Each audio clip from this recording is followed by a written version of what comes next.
प्रसाद जो ठाकुर जी के आगे पधराया जाता है वो सन्मुख रखा जाता है, तो कहीं ना कहीं चरण के भाव से ठाकुर जी का प्रसाद सन्मुख रखा गया, तो चरण से वो आ गया। मध्य में ठाकुर जी वस्त्र पहनते हैं तो ठाकुर जी के वस्त्र आ गए, और शिखर पर ध्वजा जी रहते हैं, तो मतलब ठाकुर जी आधे अधूरे नहीं आए, पूरे पूरे आए, पूरे पूरे पधारे। अद्भुत है महाप्रभु जगन्नाथ, बारंबार उन्हें प्रणाम करते हैं। आज हमारे बीच जगन्नाथपुरी से पधारे हैं हमारे दोनों भैया, हमारे पूज्य श्री अनंत दास जी महाराज भी आए हैं। फ्लाइट बाबा, पायलट बाबा, वनडे बाबा, बहुत सारे नाम हैं आपके, हसमुख बाबा। हम पर तो आजकल इतनी कृपा होती है कि महाराज जी के लगभग कथाओं में दर्शन हो जाते हैं, और ये कृपा करके महाराज जी स्वयं आ जाते हैं, तो बड़ा हृदय को आनंद मिलता है। मंच पर विराजमान समस्त विप्रवृंद, समस्त गंधर्वजन, हमारे कथा के समस्त श्रोता भाई बंधुजन, ईस्ट कोलकाता नागरिक फाउंडेशन ट्रस्ट जिसके माध्यम से कथा हो रही है, कथा के मुख्य यजमान श्री चंडी प्रसाद जी और उनका पूरा परिवार और सह यजमान जन, और आए हुए आप सभी श्रोता भाई बंधु, सबको जय श्री कृष्ण, जय सिया राम, जय श्रीमन नारायण, जय जय श्री राधे, हरि बोल। खूब कृपा ठाकुर जी की हो रही है, इतनी संख्या में आप सब लोग आ रहे हैं, और अभी तो हमें दिख रहा है कि पंडाल के पीछे जहां जगह खत्म होती है वहां खेल पार्क है पीछे, उसमें भी लोग खेलते खेलते कथा सुन रहे हैं। स्लाइडर लगी हैं, उस पर फिसल फिसल के कथा सुन रहे हैं। जय हो, आप सबकी भी जय हो भैया, पीछे वाले इनकी भी जय हो। सब लोग इतने आनंद और उत्साह में भर करके कथा का रस ले रहे हैं, ये बड़े सुख की बात। देखो हमें तो यहाँ टीवी पर दिख रहा है, उस स्लाइडर पर बैठ के, एक बारी वो बच्चों के झूलने के लिए है, उस पर बैठ के कथा सुन रहे हैं। लेकिन भाव को भाव अनख आलस हो, नाम जपत मंगल दिश दस हो। ये देखो यहाँ बैठे हैं, जाली से बाहर बैठे हैं, असली श्रोता आप ही हो। एक कुर्सी वाले, सोफा वाले, सन्मुख वाले तो माध्यम है, पर असली तो यही लोग हैं। देखो कैसे कथा सुन रहे, कहाँ बैठे हैं। कुछ माताएं बहनें यहाँ पीछे बैठी, उनको दिखे ही नहीं रहे, तब भी सुन रही हैं। यत्र तत्र जहां भी बैठ के आप लोग सब रस ले रहे हो कथा का, ये सब उत्साह देख करके मन बड़ा प्रसन्न होता है। बंधुओं, भगवत प्राप्ति में आपने तप कितना किया, जप कितना किया, नियम कितने किए, अनुष्ठान कितने किए, व्रत कितने किए, ये आवश्यक है, पर उससे भी कई गुना ज्यादा आवश्यक है कि वो कितने उत्साह के साथ किया। अब एकादशी व्रत तो करते हैं, पर उसमें यही भाव लगा रहता है कि द्वादशी कब आवे तो हम रोटी खावें। ऐसी एकादशी कोई काम की नहीं। गिरिराज जी परिक्रमा शुरू तो की, लेकिन 11 किलोमीटर बाद बस यही पूछ रहे कब आएगी, कब होगा पूरी कब होगी, अब कितनी और बची भैया, नेक और बताओ के। कोई जबरदस्ती है क्या?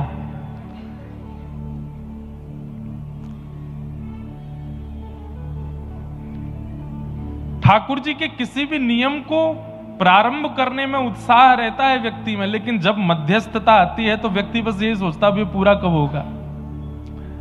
लोग हवन करते हैं तो हवन प्रारंभ में तो उत्साह में बैठते हैं, लेकिन मध्य में पंडित जी कितनी देर का और है, जल्दी करवाइए ना। पूजा होती है तो उसमें भी यही भाव। ये जो जल्दीबाजी पूरी दुनिया में रहती है, लेकिन ये ठहराव ठाकुर जी के संबंध में जब नहीं रहता है ना, तो उसको करने का कोई अभिप्राय नहीं है, उसको करने का कोई औचित्य नहीं है, उसको करने का कोई फल नहीं है। उत्साह सबसे ज्यादा आवश्यक है।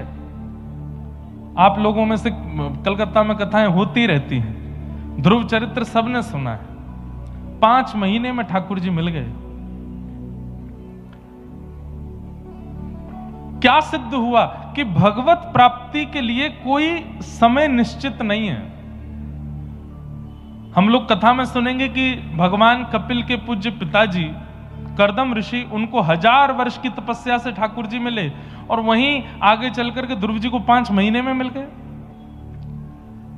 तो ठाकुर जी क्या देखते हैं कि आपका तप कितना बड़ा है, आप कितने घंटे एक आसन पर बैठते हो, कितनी देर ठाकुर जी की पूजा करते हो, ये आवश्यक नहीं है। क्योंकि कई लोगों को इसका भी सूक्ष्म अभिमान हो जाता है कि हम इतनी देर पूजा करते हैं।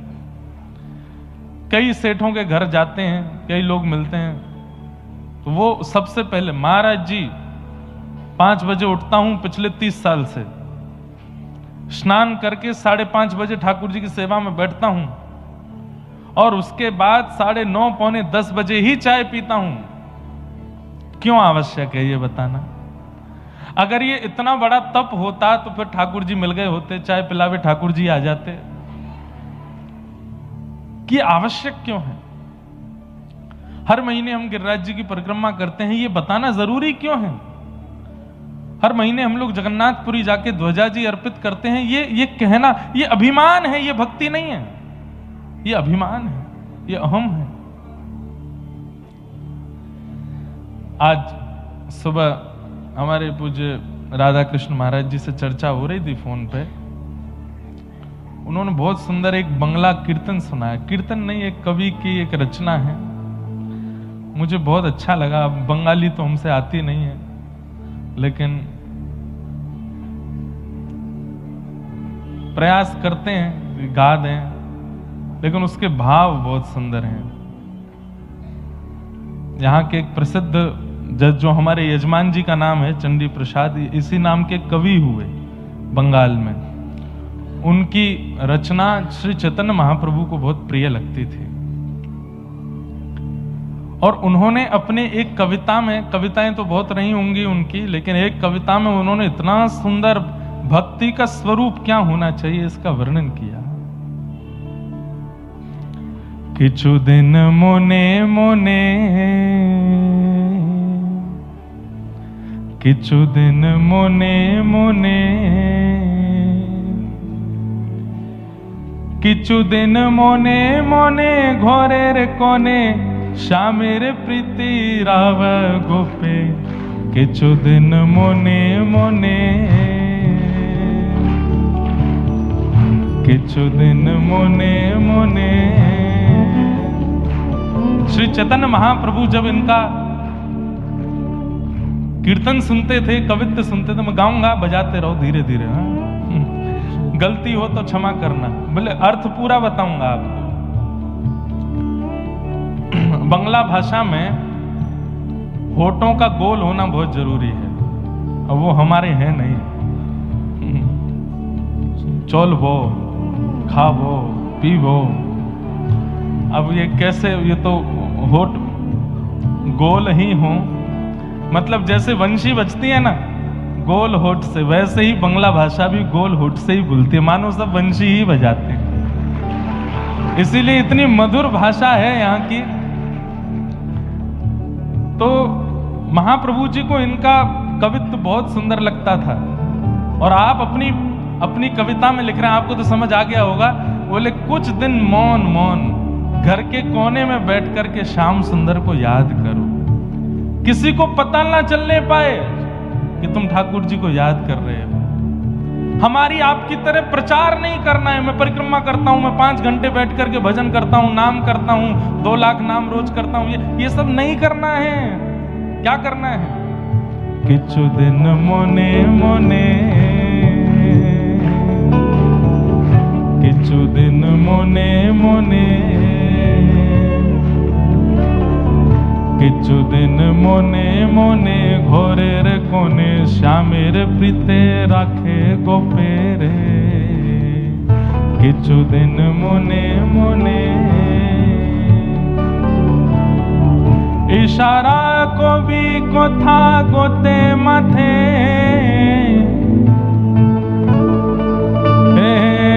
देखी से जेनो केनु ना जाने केनु ना शोने केनु ना बोझे। किछु दिन मोने मोने, किछु दिन मोने मोने। कोने में बैठ करके केवल याद करो, कोई किसी को पता ना चले। कोई पूछे कि तुम क्यों रो रहे हो तो कह देना कि पीड़ा में हूं इसलिए रो रहा हूं। ये नहीं पता चलना चाहिए कि कृष्ण की याद में रो रहे हो, वृंदावन को याद करके रुदन कर रहे हो, ये किसी को पता नहीं चलना चाहिए। ये भक्ति का एक ऐसा स्वरूप है कि जितना गोपनीय रखा जाएगा उतना बढ़ेगा, जितना इसको गुप्त रखा जाएगा उतना प्रीति बढ़ेगी ठाकुर जी से। किछु दिन मोने मोने, किछु दिन मोने मोने, किछु दिन मोने मोने, किछु दिन मोने मोने। चंडी प्रसाद जी अपने, अब मैं पूरा गाऊंगा तो उल्टा सीधा गवेगा, अर्थ बता देता हूं। अर्थ कितना सुंदर है। वो कहते हैं कि जब रो रो करके तुम्हारे वस्त्र गीले होने लग जाएं और तभी कोई तुम्हारी ओर देखे और वो देख करके पूछे कि तुम्हारे वस्त्र गीले कैसे हो गए, तो कह देना मैं फिसल गया था, गंगा जी में गिर गया था इसलिए वस्त्र। ये पता मत लगने देना कि तुम रोए थे इसलिए वस्त्र गीले हुए। इसको मौन रखो, भक्ति को छुपा के रखो। कोई तुमसे पूछे कि तुम कहां जा रहे हो, तुम तो जा तो वृंदावन रहे थे, लेकिन जब निकलो कोई पूछे कहां जा रहे हो तो बोल देना कि मैं काम से कुछ खाने पीने जा रहा हूं, दक्षिण की ओर जा रहा हूं। उत्तर मत बताना, स्थान का नाम मत बताना, इसको गोपनीय रखना। कृष्ण को किसी को पता ना चले कि तुम कृष्ण विरह में हो, तुम कृष्ण प्रेम में हो, कृष्ण प्रीति में हो। भक्ति को मौन रखो, भक्ति को छुपा के रखो। और फिर अंत में उन्होंने एक बात कही है,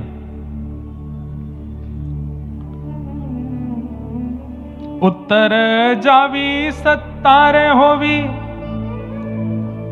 अब मैं बोल रहा हूं, उल्टा सीधा हो तो अब ठीक कर लेना। उत्तर जावी सत्तार होवी, नीलीवी आंबी जाई देखिने, रसिक जाने रोसेर मीरम, रोसेर मरम, अरसिक जाने बेकेने, किछु दिन मोने मोने। शाम शाम समेरे नाइते जावी, जल के परस करीब केने, सायर सतर दिए अशब फिरे, गायर बसन भिजवे केने, किछु दिन मोने मोने। भैया ये प्रेम की बात है, इसको सबके सामने मत बोलो, रसिक ही जानते हैं। हमारे व्रज के रसिक संत कहते हैं, रसिक जनन रसिकन की बातें, रसिक बिना को समझ सके ना। एक बात बोलें, आप कितना भजन करते हो, जब किसी अरसिक के सामने बोल देते हो उसी दिन से आपका भजन घट जाता है। आप कितना ठाकुर जी से प्रेम करते हो, ये किसी संसारी व्यक्ति को जब पता चल जाता है, आपके मुख से बताने पर पता चल जाता है, उसी दिन से आपके भाव में कटौती होने लगती है। इसलिए सबको मत बताइए कि आप कैसे भजन करते हो, कितना भजन करते हो, क्या नियम करते हो, ये सबको बताने की आवश्यकता नहीं है। अब हमें पूरा भजन तो हमसे नहीं गवरा, और जाते जाते गा के ही जाऊंगा, मैं भी हटीला हूं, मानूंगा नहीं। बंगला भाषा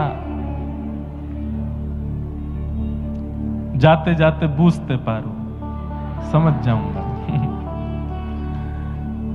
आते हैं एक दो पद तो मुझे बंगला भाषा में भी आते हैं। हमारे वृंदावन में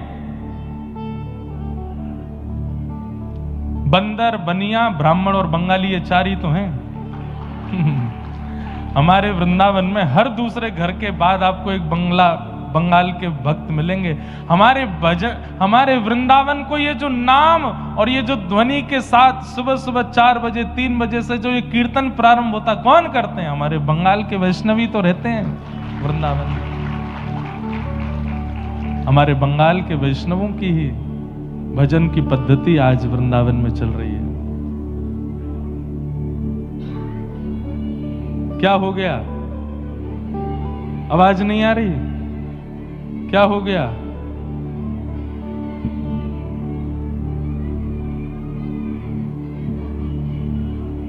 कोई रो रहा है? क्या है भैया? वहां देखो क्या है?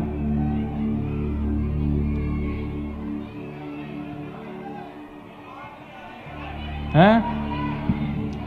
स्क्रीन नहीं चल रही? स्क्रीन नहीं चल रही, आवाज नहीं आ रही है। ये दो काम हो रहे हैं। बैठ जाओ, बैठ जाओ, बैठ जाओ। अभी करवाता हूं। अब कल से मैं ही ठीक करने आया करूंगा सब। बैठो, बैठ जाओ। अब क्या बताएं, हम छोटे मोटे वक्ता हैं, ऐसी व्यवस्था ही रहती है हमारी, तो ज्यादा कोई विशेष तो है नहीं। बैठ जाओ, बैठ तो जाओ, करवा रहे हैं। दरवाजा खोलना है। भैया खोल दो, दरवाजा खोल दो, आने दो श्रोताओं को,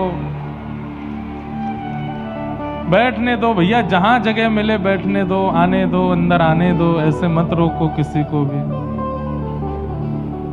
अब बैठ जाओ, बैठ जाओ। हमको भैया कथा की भरपाई करनी पड़ेगी। हमने अपने सब भक्ति पथिक जो सेवादार हैं, बेचारे जैसे भी हैं, सबसे बात की है। कलकत्ता के कुछ वैष्णवों से भी बात की है। बहुत सारे वैष्णव कथा से वंचित हो गए। हम इसकी भरपाई इसी साल दोबारा कलकत्ता आके कर देंगे। और अब कथा का समय तो 29 तक हमारे पास खाली नहीं है, लगातार कथाएं हैं, पर एक वैष्णव हैं, उनसे हमने प्रार्थना की है कि आपकी कथा हम बाद में कर देंगे, हमें ये समय खाली दें, तो हम कलकत्ता दोबारा जाकर के जितने वैष्णवों को कथा का रस नहीं मिल पाया फिर से करें, और बोनस के साथ करेंगे। बोनस के साथ ये होगा कि हम साल भर में एक ही बार ठाकुर जी का ऐसा करते हैं कि कथा भी और उत्सव भी, पर एक बार कलकत्ता में भी ऐसे ही करेंगे। और अभी जितने गिले शिकवे हैं सब हमारे क्षमा कर देना भैया। आप लोगों में से कई लोगों के बहुत संदेश भी आए, बहुत लोग बैठ नहीं पाए। हमें नहीं पता था कि यहाँ के इतने सारे वैष्णव यहाँ इकट्ठे होंगे। आप सब लोग बिल्कुल निश्चिंत रहिए, और इस साल को अंत पूरा नहीं होने देंगे। दिसंबर से पहले पहले दोबारा आएंगे कलकत्ता, और फिर से आप सबके मध्य। इसके लिए एक व्यक्ति हैं, उनकी 2 साल की कथा है, उनको थोड़ा बलिदान तो करना पड़ेगा, पर आप सबको जो सुख मिलना चाहिए वो देंगे। इस बार के लिए आप थोड़ा सा एडजस्टमेंट कर लीजिए। जो वैष्णव बाहर हैं उनको बैठवा दो भैया, और हम इसका जो भी भरपाई है वो जल्दी कर देंगे। लाल जी का उत्सव कथा एक साथ करेंगे, खूब सुंदर आनंद होगा। के चो दिन मोने मोने, मैं मानूंगा नहीं, इसको गा के ही जाऊंगा पूरा, चाहे मुझे अंतिम दिन तक आना पड़े। लेकिन हमारे बंगाल में बंधुओं ऐसे ऐसे भक्त हुए, अगर मैं केवल वही करेंगे जो कथा यहाँ दोबारा करेंगे नवंबर दिसंबर जब भी समय मिलेगा, तो बंगाल के जितने भक्त हैं चैतन्य महाप्रभु के चरित्र के साथ उन सबके चरित्रों को कहते हुए यहाँ बंगाल के भक्तों का चरित्र, आपको भी तो पता चले कि आप किस भूमि पर रहते हो। श्री रघुनाथ दास गोस्वामी, हमारे श्री नामाचार हरिदास ठाकुर, रूप सनातन गोस्वामी, मधु पंडित गोस्वामी, श्री गौरांग महाप्रभु, श्री निताई महाप्रभु, कैसे कैसे आचार्य हुए हैं इस बंगाल की भूमि में, जिनकी कृपा से आज पूरा विश्व हरि नाम संकीर्तन और ठाकुर जी की सेवा में प्रवृत्त हो रहा है। तो उसी भाव को लेकर के सबके बीच में रहेंगे, करेंगे कथा का क्रम। अभी आप सब लोग जहां कहीं भी हैं वहां बैठ जाइए प्रेम से, कथाक्रम में हम लोग प्रवेश करते हैं। कल ठाकुर जी का मधुर जन्मोत्सव होने वाला है और कल भीड़ भी दुगनी तिगनी होगी। क्या करेंगे, कैसे करेंगे? कलकत्ता में इतना आनंद आप सब वैष्णव जन कर रहे हैं, देख के बहुत सुख मिल रहा है। तो कल हम लोग श्रवण कर रहे थे कि वेदव्यास जी महाराज ने श्रीमद् भागवत की रचना मानव कल्याण के लिए की।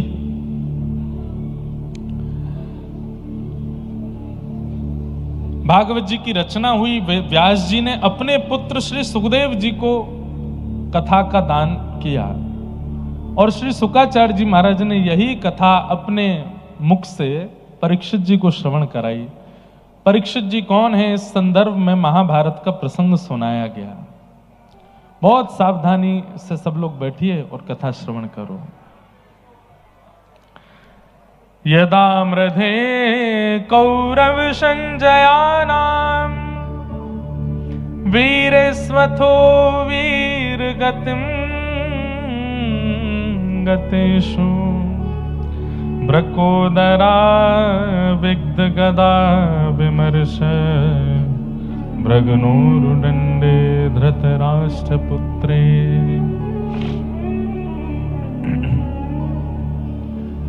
महाभारत का युद्ध अपने अंतिम पड़ाव पर चल रहा था और तभी भीम की गदा के प्रहार के कारण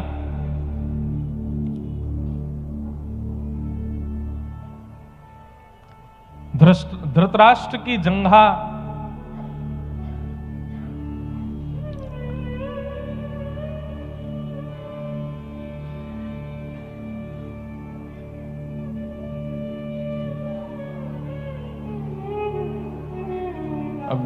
ये हल्ला बाहर से न कम हो जाए, इसका प्रयास जरूर कर लीजिए। मोने मोनेर गा रहे हैं और हल्लेर हल्लेर हो रहा है।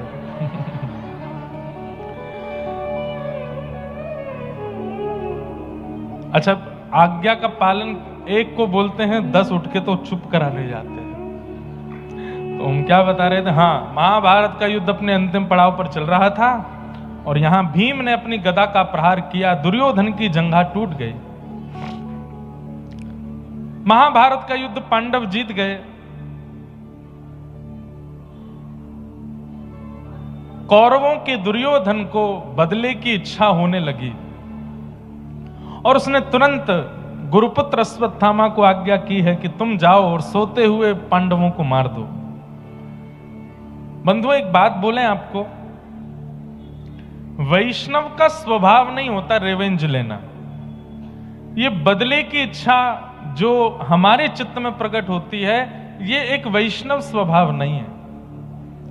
हां, किसी ने हमारे साथ कुछ अनुचित किया, किसी ने हमारे साथ कुछ गलत किया, तो हम वैष्णव हैं तो वैष्णव इतनी प्रार्थना करता है कि ठाकुर जी जो अनुकूल हो, जो अच्छा हो, वो आप देख लीजिएगा, मुझे इससे कुछ नहीं कहना है। वैष्णव के चित्त में भजन के प्रभाव से दया का संचार ज्यादा हो जाता है और इसलिए वो कई बार अनुचित कृत्य करने वाले से भी कभी बदले की इच्छा नहीं रखता। वो ठाकुर जी पर छोड़ता है, नाथ आप देख लीजिएगा, जो इसके लिए उचित हो, दंड देना ना देना ये आपकी इच्छा है, मुझे इससे बदला नहीं लेना है। कई लोग इस बात को कह देंगे कि महाराज जी तो क्या हम भीगी बिल्ली बन के बैठे रहें, हम कुछ ना कहें, हमारे साथ कोई ऐसा कर दे, अन्याय कर दे, दुराचार कर दे, दूषित कृत्य करे, तो हम क्या ऐसे ही बैठे रहें?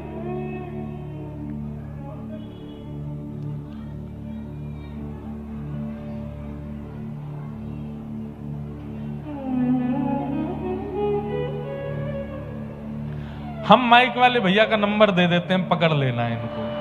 अब मैं क्या करूं? हम कह तो रहे हैं भैया, अब हमारे हाथ में माइक या कुछ और की व्यवस्था तो नहीं है। बैठ जाओ, बैठ तो जाओ, क्या हो गया है? गेट खुलवाना है, खुल गया गेट, माइक भी चल गया। हम आंख बंद करके कथा कहें तो ही हो पाएगी, यहां तो नहीं दिखते रहेंगे तो सबके कैसे भावना पूरी करें। एक बार भैया कोई हो मंच के, एक बार राउंड मार के आओ, पीछे तक देख के आओ, क्या दिक्कत है सबको। एक आ रहे हैं चश्मा वाले भैया, इनके कुर्ता पकड़ लेना। हमको थोड़ी देर कथा सुनाने तो भैया ने थोड़ा शांति रखो। हाँ, क्या बता रहा था मैं? तो वैष्णव के चित्त में बदले की इच्छा नहीं होती। आहा, कितना सुंदर चरित्र याद आया। नाम भी 2 दिन से याद आ रहा है, नामाचार्य श्री हरिदास ठाकुर इसी बंगाल की भूमि में हुए। जन्म से मुस्लिम थे, लेकिन भगवत कृपा उनके ऊपर हो गई। उनको उपाधि दी गई। जैसे लोगों के आगे परम पूजनीय श्री श्री लगाया जाता, ऐसे गौड़िया वैष्णव संप्रदाय में हरिदास ठाकुर को नामाचार्य कहते हैं। 3 लाख नाम रोज करते थे। तो जब मुस्लिम राजा को पता चला कि ये हमारे कुल खानदान का होते हुए भगवान का भजन करता है, हिंदुओं के देवता को गाता है, समझाया बुझाया, नहीं माने तो फिर कहा कि इसको मृत्यु दंड दो। तब किसी सेनापति ने कहा कि बोले मृत्यु दंड तो बहुत सरल होगा, इसको फांसी पर लटका देंगे, इसको क्या 2-4 मिनट दर्द होगा। इसने जो गलत काम किया है हिंदुओं के देवताओं का नाम लेकर के, इसको तो कोई कड़ा दंड मिलना चाहिए। बोले क्या दंड दें? बोले हाथ बांधो, पैर बांधो, बाजार में लेकर के निकलो और इस पर कोड़े बरसाओ। कोड़े में भी कील होनी चाहिए बड़ी बड़ी, वो कील जब इसके कोड़े पड़े और कोड़ा जब हटाया जाए तो पूरे शरीर को छीलते हुए निकले। राजा बोले उससे क्या होगा? बोले बाजार में जब बच्चा बच्चा इसको देखेगा, लोग इसको देखेंगे तो कल को कोई भी, अरे मुस्लिम तो क्या, दूसरी जाति के क्या, हिंदू भी अपने देवता का नाम लेने में घबराएंगे जब देखेंगे कि ये दंड मिल रहा है। तो राजा ने कहा यही ठीक है। मैंने एक दिन बताया था, हरिदास ठाकुर पर जब कोड़े मारे जाते थे तो रक्त की बूंद नहीं निकलती थी, पिचकारियां निकलती थी शरीर से। लेकिन जब वो कोड़ा पड़ता था और उस समय जब वो दोनों भुजा उठा करके और ऊंचे स्वर में बोलते थे हरि बोल हरि बोल हरि बोल, कोड़े बरसाने वाले के चरण पकड़ लेते थे और क्रोध में नहीं, नेत्रों में भाव भरे रहते, अश्रु भरे रहते। बोले बड़ी कृपा। मैं तो चाहता था कि मैं ऊंचे स्वर में नाम गाऊं, लेकिन मैंने पूरी ताकत लगाई। इतना ऊंचा स्वर मेरा पहले कभी नहीं प्रकट हुआ जितना ऊंचा स्वर आपके कोड़े मारने से प्रकट हुआ है। और मारिए।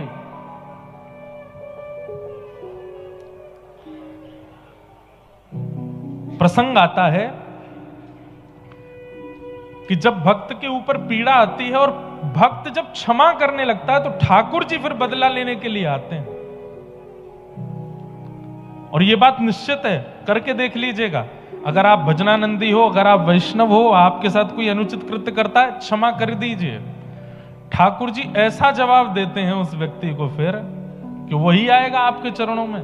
और एक बात याद रखिएगा, वैष्णव भक्त का इस पूरे ब्रह्मांड में जिसने भी अपमान किया, ऐसा हुआ ही नहीं कि वो लौट करके क्षमा मांगने नहीं आया। एक दिन जरूर आया है, अपनी गलती का उसको एहसास हुआ है। बस वैष्णव शांत हो जाए, मौन हो जाए, उससे कुछ कहे ना। जब हरिदास ठाकुर पर इतने कोड़े मारे गए, इसके बाद भी उन्होंने कुछ नहीं कहा। महाप्रभु जगन्नाथ जी को आवेश आ गया और तुरंत सुदर्शन जी को आज्ञा की है, जाओ जाकर के इन म्लेच्छों को नष्ट कर दो, और इनको ही नहीं, इनके पूरे पृथ्वी पर जितने म्लेच्छ हैं सबको नष्ट कर दो। कोड़े बरसाए जा रहे हैं। सब लोग इधर देखो, ध्यान से सुनो। बाजार में कोड़े बरसाए जा रहे हैं। बच्चे अपने घरों में डर करके बैठे हैं। मां से पूछते हैं, मां इनको क्यों मार रहे हैं? बोले ये हरे कृष्ण हरे राम बोलते हैं इसलिए मार रहे हैं। तुम मत बोलना कभी। इतना भय बैठ गया लोगों के अंदर। और उसी समय आकाश में एक सूर्य तो थे ही, दूसरे सूर्य प्रकट हो गए। एक सूर्य जो स्थित सूर्य हैं, उनसे भी तीव्र तेज वाले सूर्य साक्षात सुदर्शन जी आकाश में आ गए। और जैसे ही वो सुदर्शन जी नीचे पृथ्वी पर उन म्लेच्छों को नष्ट करने के लिए आने लगे, हरिदास ठाकुर भुजा उठा के रोने लगे, नहीं जगन्नाथ, नहीं महाप्रभु, ऐसा मत कीजिए। सुदर्शन जी प्रकट हो गए। प्रकट होकर के बोले, हरिदास ये तुम पर कोड़े मार रहे हैं और तुम पर किए जा रहे अत्याचार को देख करके लोग नाम गान करना बंद कर दे रहे हो, तुम कह रहे हो इनको मत मारो। क्यों? जरा हटो तो, मुझे देखने दो इन लोगों को। चरणों में गिर गए, बोले नहीं सुदर्शन जी, ये त्रेता नहीं है, ये सतयुग नहीं है, ये द्वापर नहीं है, ये कलयुग है। आपने त्रेता में उद्धार किया है, आपने द्वापर में उद्धार किया है, आपने सतयुग में उद्धार किया है, कलयुग में उद्धार नहीं। कलयुग में तो स्वीकार करना है, सबको स्वीकार करना है, सबका कल्याण करना है। इसीलिए आज भी आप जगन्नाथपुरी में देखेंगे महाप्रभु जगन्नाथ जी के बगल में सुदर्शन जी तीखे नहीं है। सुदर्शन जी का स्वरूप क्या है? उनके जो कोने हैं वो तीखे हैं। उनका जो स्वरूप है, आज नील चक्र का आप दर्शन करेंगे जगन्नाथ मंदिर के ऊपर, नील चक्र खूब तीखा है। अगर वो नील चक्र जोर से घूमने लगे, किसी के नगर उड़ाने की सामर्थ्य नील चक्र में है।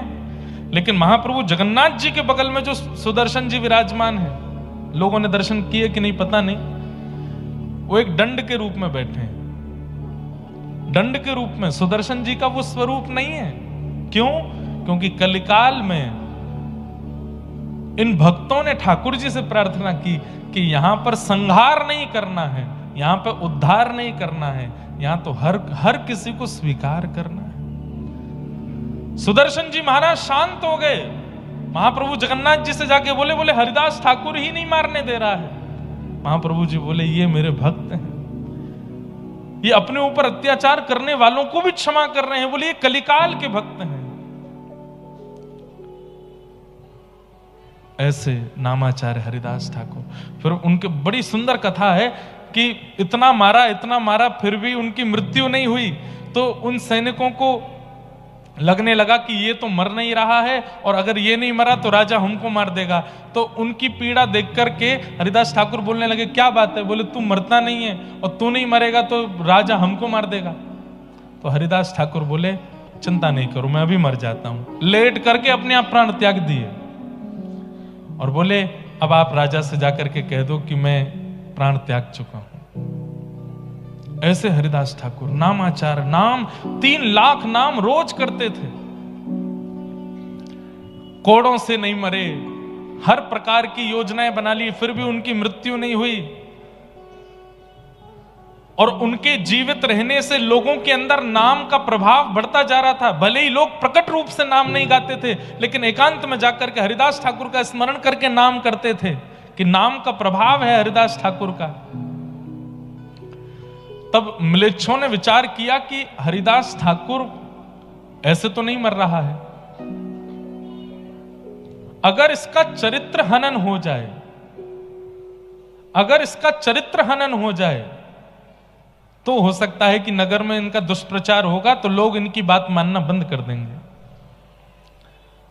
तब म्लेच्छ राजा ने एक नगर वैश्या को बुलाया और कहा कि हरिदास ठाकुर जिस कुटिया में बैठ के भजन करता है तुम वहां चली जाओ और कैसे भी करके उसको बहला फुसला करके और अपना बनाने का प्रयास करो। और कुछ नहीं, वो तुम्हारे ऊपर केवल हाथ रखे, आशीर्वाद देने को ही हाथ रखे, तुम बस चिल्ला करके हल्ला कर देना, तभी हम पूरे नगर को लेके पहुंच जाएंगे और हरिदास ठाकुर पर उसके चरित्र हनन का आरोप लगा देंगे। वैश्या बोली ठीक है, ये तो मेरे बाएं हाथ का खेल है। पहुंच गई वैश्या, हरिदास ठाकुर बैठे हैं और वैश्या ने जाकर के कहा ये आपके बंगाल के भक्त हैं। वैश्या जाकर के बैठ गई और बोली महाराज क्या कर रहे हैं? बोले मैं नाम कर रहा हूं। बोले इतने युवा हैं आप, इतना सुंदर आपका यौवन है, अभी युवावस्था में है, कहां नाम कर रहे हैं? मेरी इच्छा है मेरे पास बैठिए, मुझसे थोड़ी बात कीजिए। हरिदास ठाकुर बोले देवी आप मेरे कुटिया में आई हैं, आपकी इच्छा जरूर पूरी करूंगा, लेकिन मेरा नियम है मैं 3 लाख नाम किए बिना कुछ नहीं करता। पहले अपना नाम कर लूं, उसके बाद आपसे मिलूंगा। आप थोड़ी देर प्रतीक्षा करो, बस मेरा नाम हो जाए फिर मिलता हूं। वैश्या बैठ गई सामने और श्री हरिदास ठाकुर नाम में लग गए। करते करते करते दोपहर हो गई, दोपहर से शाम हो गई, शाम से रात हो गई। सामने बैठी वैश्या को नींद आने लगी।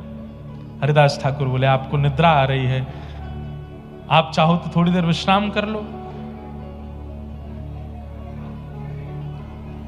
यहां वैश्याएं सुधर रही हैं, यहां पर सब सुधर रहे हैं, पर ये कब सुधरेंगे? अरे सुन लो भैया, मोनेर मोनेर। तो वैश्या बोली आप अपना नाम कर लीजिए, मैं कल आ जाऊंगी आपके पास। बोला हाँ कल आ जाना। हरिदास ठाकुर का नियम था कि 12 बजे अगर 3 लाख नाम पूरे हुए तो 12:01 पर दूसरे दिन का नाम शुरू कर देते थे। वैश्या सुबह फिर से आ गई, आकर के देखा तो हरिदास ठाकुर फिर से नाम में बैठे। बोले आपका कल का पूरा नहीं हो? बोले कल का तो पूरा हो गया, दूसरे दिन का शुरू हो गया। अभी देवी अब तो प्रतीक्षा कर, आप अगर थोड़ी देर पहले आती, जब नाम पूरा हुआ तभी आ जाती तो आप जो कहती मैं आपकी इच्छा पूरी करता, पर अब तो दूसरे दिन का नाम चल रहा है, अभी 3 लाख होगा तभी बात करूंगा मैं। वैश्या फिर बैठ गई सामने, जपते जपते जपते। हरिदास ठाकुर नाम नहीं जप रहे हैं, प्रत्येक नाम में प्रार्थना कर रहे हैं कि हे जगन्नाथ, मेरे इस नाम का बल, मेरे इस नाम का प्रभाव, मेरे इस नाम का पुण्य इसको दे देना। ये इतनी सुंदर है, इतना अच्छा गाती है, इतने सुंदर इसके नेत्र हैं, इतना सर्वांगीण इसका सुंदर मधुर है। अगर ये सर्वांगीण अंग से आपका नाम गाएगी तो आपको प्राप्त कर लेगी। मेरे इस नाम का प्रभाव नाथ इसके हृदय को पवित्र कर देना। दूसरा दिन भी निकल गया।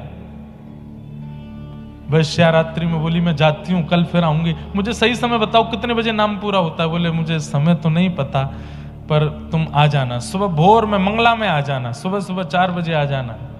ठीक है। अगले दिन तीसरे दिन वैश्या 4 बजे पहुंच गई। हरिदास ठाकुर तीसरे दिन का नाम प्रारंभ कर चुके थे। बोले अब तो देवी प्रारंभ हो गया, अब तो ये पूरा।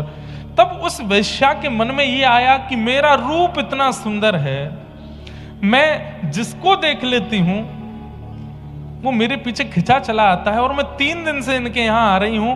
ये क्या 2 अक्षर का नाम है जिसके पीछे ये मेरी ओर नहीं देख रहे हैं? ऐसा क्या है इस नाम में जिस नाम के प्रभाव से ये मेरी ओर नहीं देख रहे हैं? तब उसने प्रार्थना करते हुए कहा आप क्या नाम करते हैं, थोड़ा मुझे सुनाएंगे? बोले सुनोगी? हरे कृष्ण कृष्ण कृष्ण हरे हरे, हरे राम राम राम हरे हरे। जैसे ही नाम महामंत्र सुनाया, बंधुओं एक बात बताएं,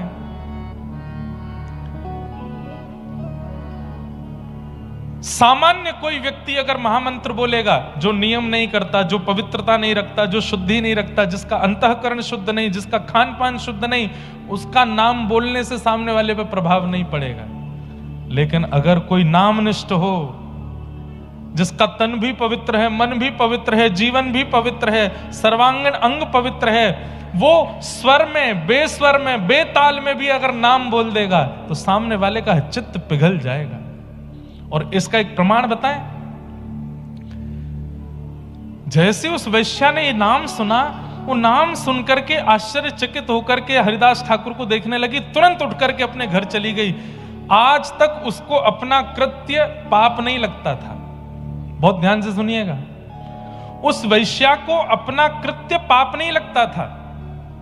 उसको लगता था ये तो पैसा कमाने के लिए सब लोग करते हैं कुछ ना कुछ, मैं ये करती हूं, इसमें बुराई क्या है।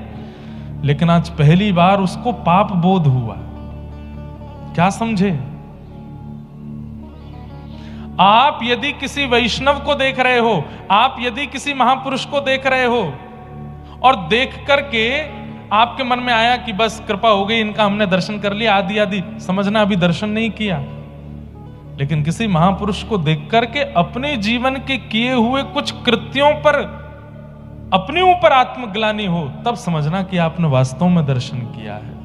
अपने पूर्व के किए हुए कोई पाप आपके सामने आकर के खड़े हो जाएं और आपको चिंता होने लगे कि ये तो मैंने बहुत बड़ा अपराध किया है, अपराध बोध यदि हो जाए तो समझो कि आपने संत दर्शन, वैष्णव दर्शन किया है। और हजारों संतों को, वैष्णवों को देखने के बाद भी अपने पूर्व के अपराधों पर कभी बोध नहीं होता। आपने कोई दर्शन नहीं किया। कितनी बड़ी बात।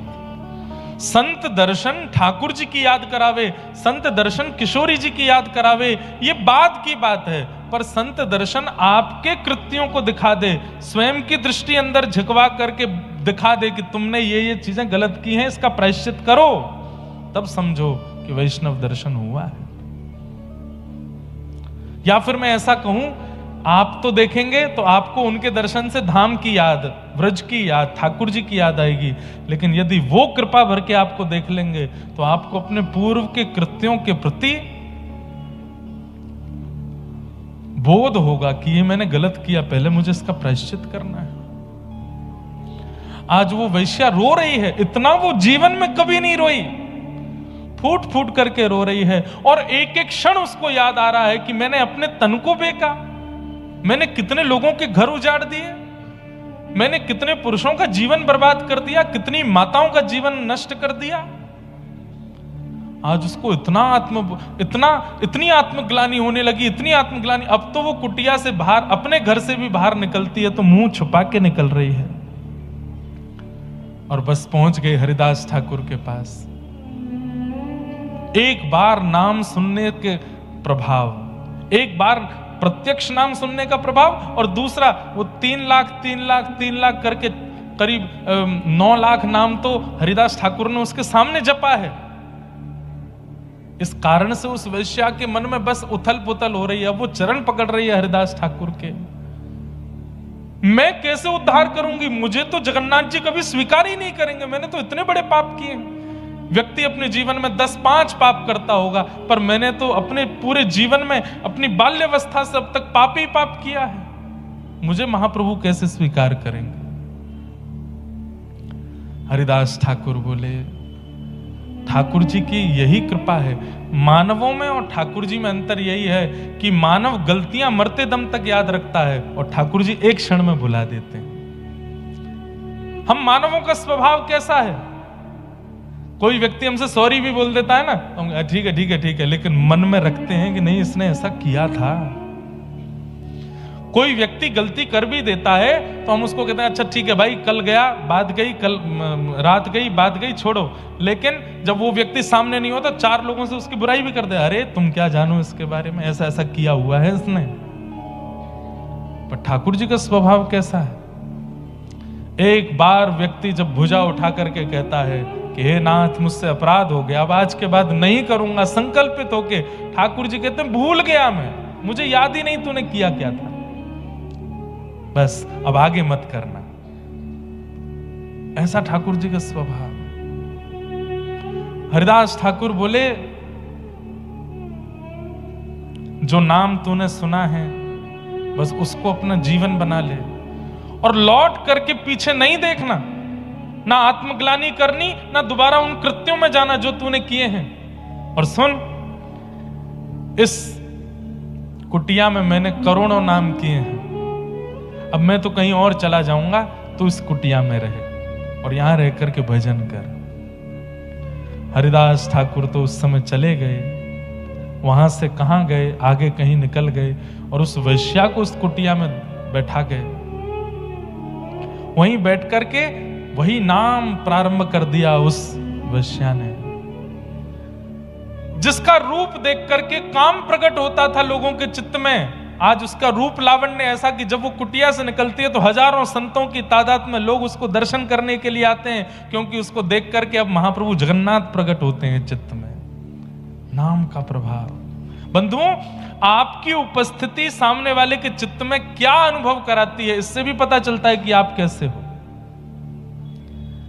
आप कहीं जाते हैं तो लोगों के चित्त में आता है बड़ा पैसा वाला है, बहुत पैसा है इसके पास। आपकी उपस्थिति किसी के चित्त में क्रोध को उत्पन्न करे, ये तो ऐसा है, इसने हमारा बंटाधार कर दिया, पूरी कॉलोनी के लोग इससे परेशान हैं, क्रोध प्रकट करना है। किसी के चित्त में आपकी उपस्थिति किसी के चित्त में काम को प्रकट कर रही है, क्रोध को प्रकट कर रही है, लोभ को प्रकट कर रही है, तो इसलिए आप संसारी हो। लेकिन आपकी उपस्थिति होते ही सामने वाले का चित्त निर्मल हो जाता है, नेत्र सजल हो जाते हैं और ठाकुर जी का पावन स्मरण उसके चित्त में होने लग जाए, तब समझो कि आपकी भक्ति अब हो रही है। हरिदास ठाकुर के जीवन की एक बात और, वे जब रात्रि का समय होता था तो भुजा उठा करके और ऊंचे स्वर में नाम गुणगान करते थे ठाकुर जी का। किसी ने आकर के टोका, बोले कि सोते नहीं, हमको भी नहीं सोने दे, इतना तेज तेज क्यों बोलते हो, मन में कर लो। अभी हमने मोनेर मोनेर बात करी, लेकिन हरिदास ठाकुर का कारण ऊंचे स्वर में नाम जप इसलिए नहीं करते थे कि लोग जाने कि देखो मैं भक्त हूं। उन्होंने बताया कि मैं ऊंचे स्वर में नाम जप क्यों करता हूं, बोले मैं मन ही मन करूंगा तो मेरा उद्धार होगा, और मैं ऊंचे स्वर में करूंगा तो मानवों का नहीं, कितने कीट पतंग जीवाणु इस हवा वायुमंडल में डोल रहे हैं, वे भी नाम सुनकर के तर जाएंगे, इसलिए ऊंचे स्वर में करता हूं। सबका कल्याण, सबका उद्धार।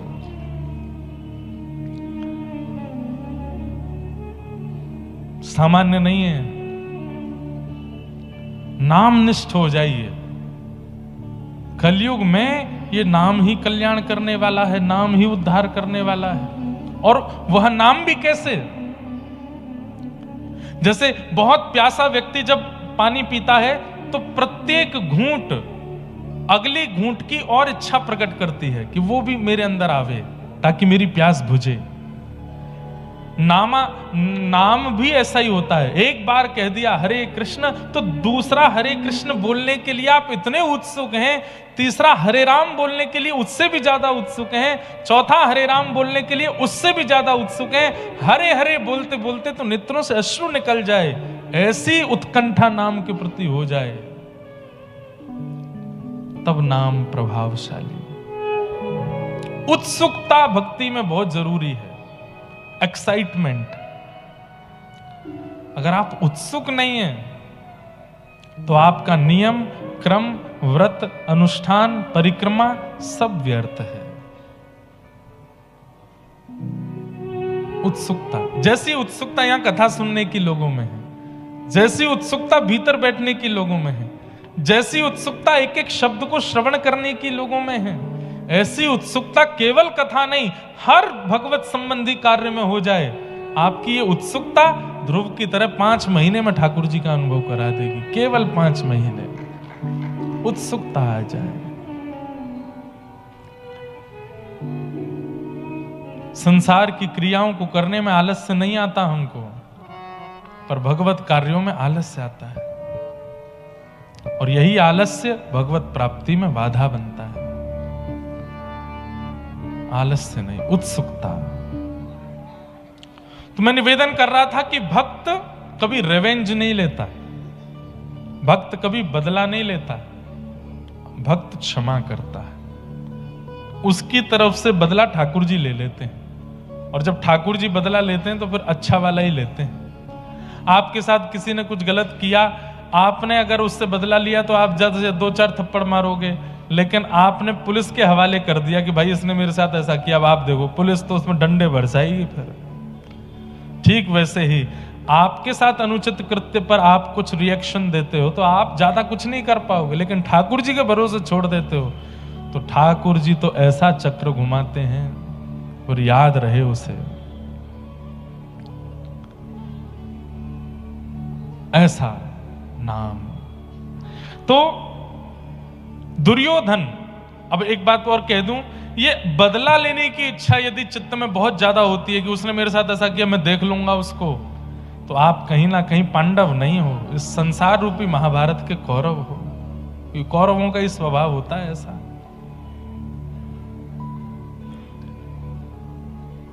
दुर्योधन ने अश्वत्थामा से कहा, मैं अगर राज्य गद्दी पर नहीं बैठा तो ये भी नहीं बैठने चाहिए, इन पांडवों को सोते हुए रात में मार दो। बंधुओं, महाभारत क्या है? ये संसार ही एक महाभारत है, और इस संसार रूपी महाभारत में मैं और आप ही कौरव पांडव हैं। बस पहचान कौरवों की और पांडवों की उनके व्यवहार से है। कई लोगों का ऐसा व्यवहार होता है कि अगर कोई वस्तु मुझे नहीं मिली तो किसी को नहीं मिलनी चाहिए। यह दुर्योधन का स्वभाव है।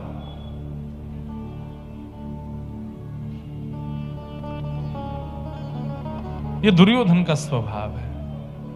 अश्वत्थामा का स्वभाव क्या है? चाहे जैसे भी हो, मुझे एक पदवी मिलनी चाहिए।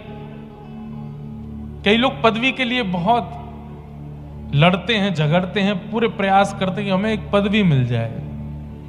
कई बार यहां मंच पे प्रणाम करने लोग आते हैं, कई उनमें से ऐसे होते, जब तक वो अपनी पदवी नहीं बता देंगे वो जाते ही नहीं।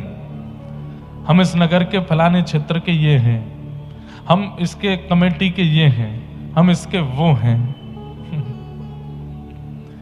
एक बात कहें, सूरदास जी, मीराबाई आदि आदि जितने भी भक्त हुए, इन्होंने कभी परिचय नहीं दिया कि हम भक्त हैं। इनका परिचय ठाकुर जी ने दिया। ये सूरदास है, ये मीराबाई है, ये कर्माबाई है, ये चैतन्य महाप्रभु हैं, इनका परिचय ठाकुर जी ने दिया। योग्यता आप अपना परिचय स्वयं दें उसमें नहीं है, योग्यता उसमें कि नगर का श्रेष्ठ या उस समाज का श्रेष्ठ आपका परिचय दे कि ये है। और कई लोग फिर उसमें भी कहवा देते हैं, सुनो हमारा बता देना हम कौन है। वैसे नहीं, सहजता में कोई कह दे कि आप कौन है, ठाकुर जी बता दें कि हम कौन हैं।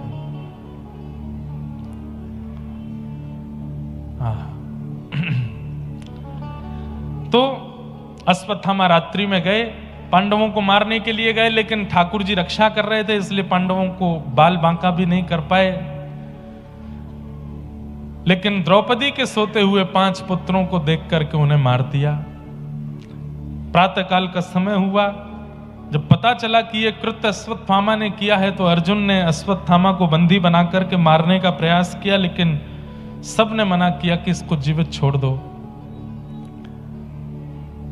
तत्पश्चात अश्वत्थामा की आधी दाढ़ी मूछ मोड़ दी गई, उसका अपमान किया। तो अपमान के बाद उसने पुनः ब्रह्मास्त्र छोड़ करके उत्तरा के गर्भस्थ शिशु को मारने का प्रयास किया। मैं एक बात कथा में कहा करता हूं, बहुत ध्यान से सुनिएगा। सूत्र है, अपमान का बोध उसी को होता है जिसको सम्मान की बहुत इच्छा होती है। जिसे बहुत सम्मान की इच्छा होती है, बार बार अपमान भी उसी का ही होता है। और जिस व्यक्ति को कभी सम्मान की इच्छा नहीं होती, उसका कोई अपमान कर भी देता तो उसको पता नहीं चलता। उसको 4 लोग, तेरा अपमान हुआ, अच्छा मुझे पता ही नहीं थी। बोला हाँ, उन लोगों ने षड्यंत्र के कारण ये काम किया होगा, भैया मुझे तो नहीं पता चला, मेरे को तो अनुभव ही नहीं हुआ। हम एक प्रार्थना करें, आप लोग कथा सुनते हैं, तिलक लगाते हैं, सम्मान की इच्छा छोड़ दीजिए। हम व्यासपीठ पे बैठते हैं, हमें तो जबरदस्ती मिलता है इतना ज्यादा, हम तो प्रार्थना करते हैं कि इसके आदी ना हो जाएं। पर ऐसा नहीं है अपमान नहीं होता, बहुत अपमान होता है। बहुत लोग गलत भी बोलते हैं, बहुत लोग उल्टा सीधा भी बोलते हैं, बहुत लोग बिना सत्य जाने कुछ कुछ भी लांछन भी लगाते हैं। पर हमको बड़ी प्रसन्नता है, क्योंकि सम्मान की इच्छा कभी करी नहीं, इसलिए अपमान का बोध होता नहीं है। इसलिए कोई षड्यंत्र के तहत अपमान करता भी है तो पता चलता नहीं है चित्त को कि अपमान हुआ। सम्मान की इच्छा मत रखो। सम्मानम कलयाति घोर गरलम नीचप्पमानम क्षुधा। इस संसार में सबसे बड़ा विष क्या है? सम्मान की इच्छा, क्रेडिट। अच्छा एक और बात, सम्मान का मतलब यही नहीं होता कि आपका बहुत माला हार पहनाए, ये क्रेडिट लेना भी सम्मान होता है। अब होगा, जब कमेटी की कथा होती, बुरा नहीं मानना कमेटी वाले सब लोग, जब कमेटी की कथा होती है तो उनमें फिर कथा के बाद में आपस में होती है, अरे महाराज बहुत जोर की कथा हुई, इतनी भीड़ आई, इतनी भीड़। हमने बुलाया था, हमने। किसने प्रस्ताव दिया था महाराज जी का? मैंने दिया था। फिर तीसरा नंबर तो मैंने दिलवाया था, मैंने नंबर ही नहीं दिया होता तो कैसे बात करते तुम? अरे हमने ये व्यवस्था की, हमने वो की। सम्मान, ये क्रेडिट लेने का सम्मान, ये भी बहुत होता है। ये मैंने इसलिए बोल दिया ताकि 7वें दिन के बाद यहां हो नहीं ऐसा। अच्छा एक नया ट्रेंड और चला है, हम लोग इतने चतुर हैं। हमारे बरसाने वाले पूज्य श्री रमेश बाबा महाराज, जिनकी गौशाला में भी लाल जी का उत्सव था, वो एक बार अपने प्रवचन में कह रहे थे कि भक्त सीधा नहीं होता। ठाकुर जी चतुर हैं, हम चतुर शिरोमणि हैं। हम इतने चतुर हैं कि सब कुछ करने के बाद में, जब बाद में बात होती है ना, क्रेडिट वाली बात होती है, तो मनी मन चाहते तो हैं कि मेरा नाम बोला जाए कि मैंने ये काम करवाया, लेकिन जब नाम बोल दिया था, अरे भैया पूरी भोजन की व्यवस्था तो इन्होंने देखी थी, हमने कुछ नहीं देखा, भैया देखो हमारा नाम नहीं बोला करो। अब ये सब जगन्नाथ जी कर रहे हैं, सब जगन्नाथ जी, सब महाप्रभु जी की कृपा, हमारा नाम मत बोला करो आप। अगली बार वो अगर भूल जाए नाम बोलना ब्लॉक। पूछे, अरे भाई तुम आए नहीं कल, वो सभा थी। अरे भैया तुम बड़े आदमी हो, परसों तुमने सबका नाम लिया, हमारा नाम नहीं लिया। अरे तुम ही पिछली बार मना कर रहे थे सब जगन्नाथ जी करते। अरे वो बात ठीक है, इतनी मेहनत हमने करी, खून पसीना एक किया, एक नाम नहीं बोला गया आपसे हमारा। भगवान का सहस्त्र नामों में एक नाम है अमानी, वो मान रहित हैं। और अनामी, ठाकुर जी का एक नाम ये भी है कि उनको नाम ही नहीं है कुछ भी। सब कुछ करने के बाद जो क्रेडिट दे देता है दूसरों को, उनको ठाकुर जी कहते हैं। आज 28 साल की आयु में मैं बैठ करके कथा सुना रहा हूं, इतने सारे लोग सुन रहे हैं, और इस बात का अगर अभिमान मुझको है कि मेरी वाणी, मेरा कंठ, मेरा गला, मेरी विद्या या मेरे ऊपर संतों की कृपा, उसका प्रभाव है कि मैं कथा कर रहा हूं, तो ठाकुर जी को हंसी आती है। ठाकुर जी कहते हैं मुझे एक क्षण लगेगा ये गले का टेंटिया दबाने में, एक क्षण लगेगा, एक स्वर नहीं निकाल पाएगा अपने गले से, और क्या कह रहा है कि मेरा प्रभाव है। आज कोई कलकत्ता का बहुत बड़ा सेठ वो कहे कि मैंने इतना परिश्रम करके यहां पहुंचा हूं, मैं नहीं, ठाकुर जी की इच्छा नहीं होती, ठाकुर जी का अगर बल नहीं होता, मयानुकूलेन नभस्वतेरितम, ठाकुर जी स्वयं कहते हैं यदि मैंने अनुकूलताएं प्रकट नहीं की गई होती, कुछ नहीं कर पाते तुम। इसलिए अपने हर कृत्य पर यही मानिए कि मैं तो लायक था ही नहीं, ठाकुर जी ने करवाया, मैं योग्य नहीं था, मैं योग्य नहीं था। जहां ले चलोगे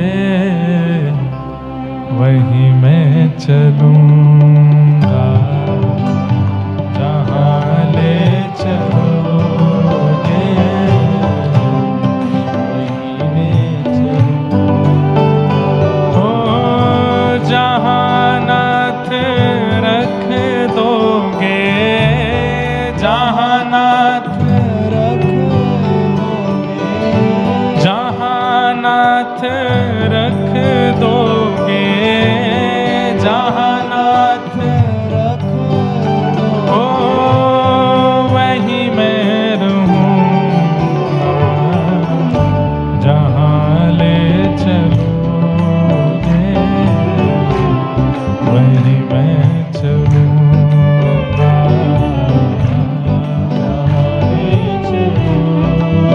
केवल गाइए नहीं, मानिए भी इस बात को। हम ठाकुर जी से प्रार्थना कर रहे हैं कि हे नाथ, जितने लोग गा रहे हैं जहां ले चलोगे वहीं मैं चलूंगा, कल ही कुछ करके दिखा दो, कल ही कुछ ऐसा करके दिखाओ कि रूह कांप जाए। अरे भैया घबराना नहीं, जीवन में चाहे जैसी परिस्थिति आ जाए, अरे हम कहते हैं ठाकुर जी हाथ पैर अलग तक करवा दें, तब भी यही गाइएगा, जहां ले चलोगे वहीं मैं चलूंगा, जहां ले चलोगे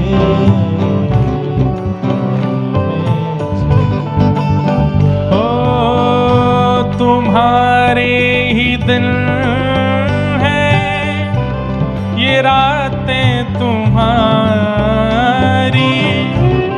कृपा दृष्टि सब पर रहती तुम्हारी, तुम्हारे दिल है ये रातें तुम्हारी, कृपा दृष्टि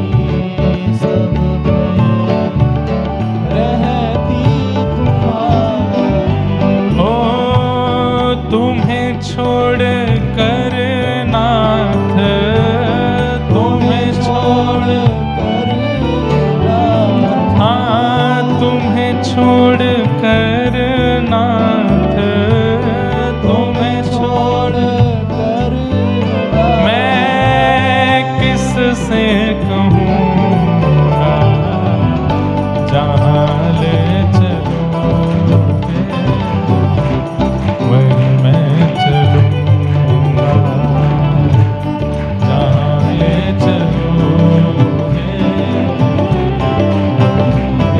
करताल बजा के गाओ, जहाँ ले चलोगे वहीं मैं चलूँगा, जहाँ ले चलोगे। ओ जहाँ नाथ रख दोगे,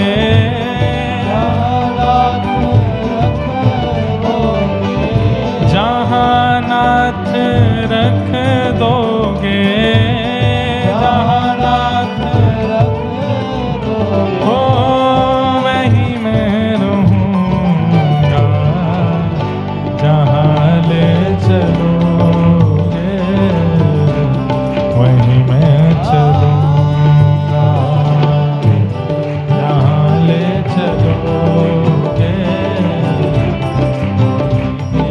श्री जगन्नाथ महाप्रभु की।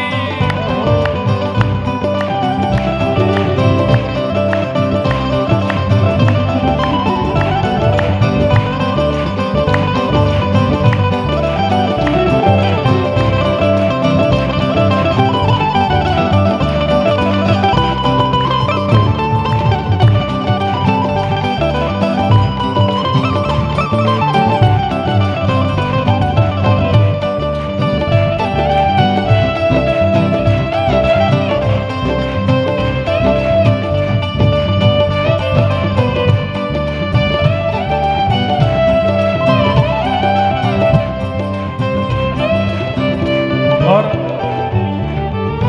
ये गाइएगा नहीं, मानिएगा, मैं पुनः कह रहा हूं। न कोई शिकायत नहीं कोई जी, कर लो करा लो प्रभु जो है तेरी मर्जी। न कोई शिकायत नहीं कोई अर्जी, कर लो करा लो जो है तेरी मर्जी। हो न कोई शिकायत नहीं कोई अर्जी, कर लो करा लो प्रभु जो है तेरी मर्जी। न कोई शिकायत नहीं कोई अर्जी, कर लो करा लो प्रभु जो है तेरी मर्जी। ओ सुख दो या गम जो भी, सुख दो या गम जो भी, सुख दो या दुख जो भी, सुख दो या दुख मैं प्रेम से सहूँगा, जहाँ ले चलोगे वहीं मैं चलूँगा।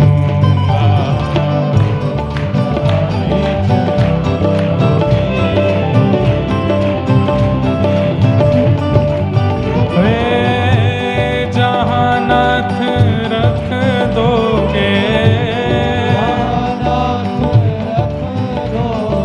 हो जहाँ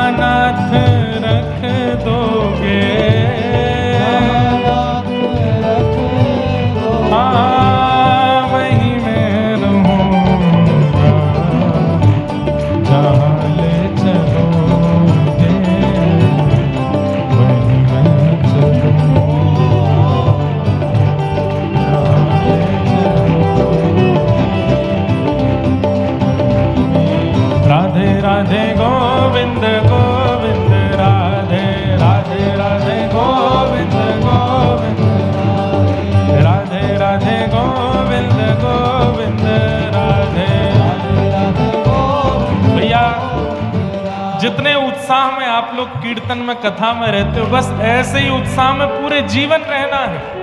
चाहे कष्ट आवे, दुख आवे, दारिद्र आवे, बस इसी सुख के साथ गाना है। राधे राधे गोविंद गोविंद राधे, श्री राधे राधे गोविंद गोविंद राधे, हे गोविंद राधे गोपाल राधे, हरि गोविंद राधे गोपाल राधे, हे हरि गोविंद राधे गोपाल राधे, हरि गोविंद राधे गोपाल राधे, हे भजो, हाँ भजो, भजो राधे राधे गोविंद गोविंद राधे, हे राधे राधे गोविंद गोविंद राधे, हरि गोविंद राधे गोपाल राधे, हरि गोविंद राधे गोपाल राधे, गोविंद राधे गोपाल राधे। एक सुनो सुनो सुनो, एक पिक्चर आई है, उसका नाम है बॉर्डर 2। उसमें वो अपने सैनिकों से पूछते हैं कि जय जय हिंद की आवाज कहां तक जानी चाहिए। वो कहते हैं लाहौर तक जानी चाहिए। ऐसे ही हम भक्त समूह से कह रहे हैं कि भैया कीर्तन की आवाज कहां तक जानी चाहिए? जगन्नाथ। अरे वृंदावन तो बहुत दूर होगा, थोड़ी लॉजिकल बात करो। वृंदावन बहुत दूर है, जगन्नाथ जी तक आवाज जानी चाहिए। हे गोविंद राधे गोपाल राधे, हरि गोविंद राधे गोपाल राधे,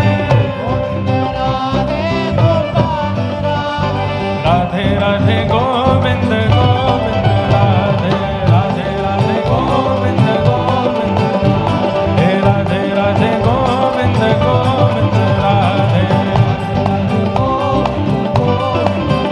हरि गोविंद राधे गोपाल राधे,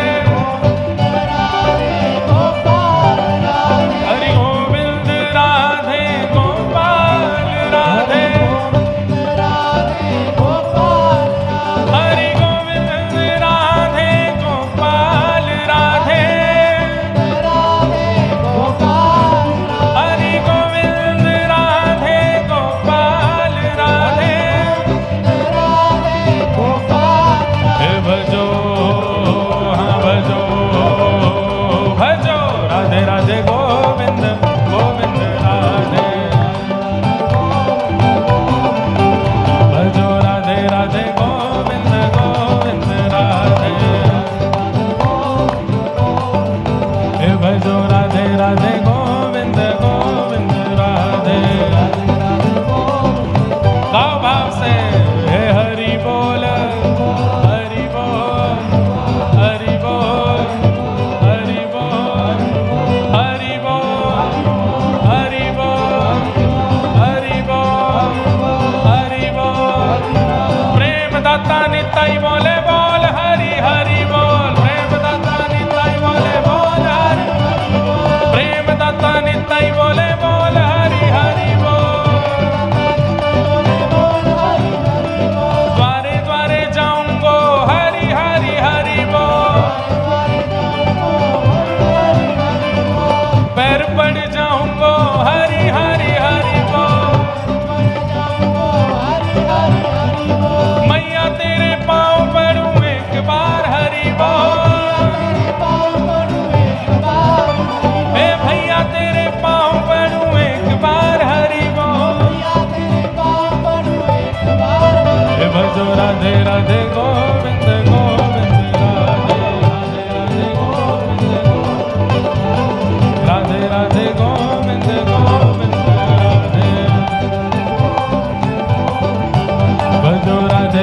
गोविंद गोविंद राधे। जय जय श्री राम, जय जय श्री राम, जय जय श्री राम।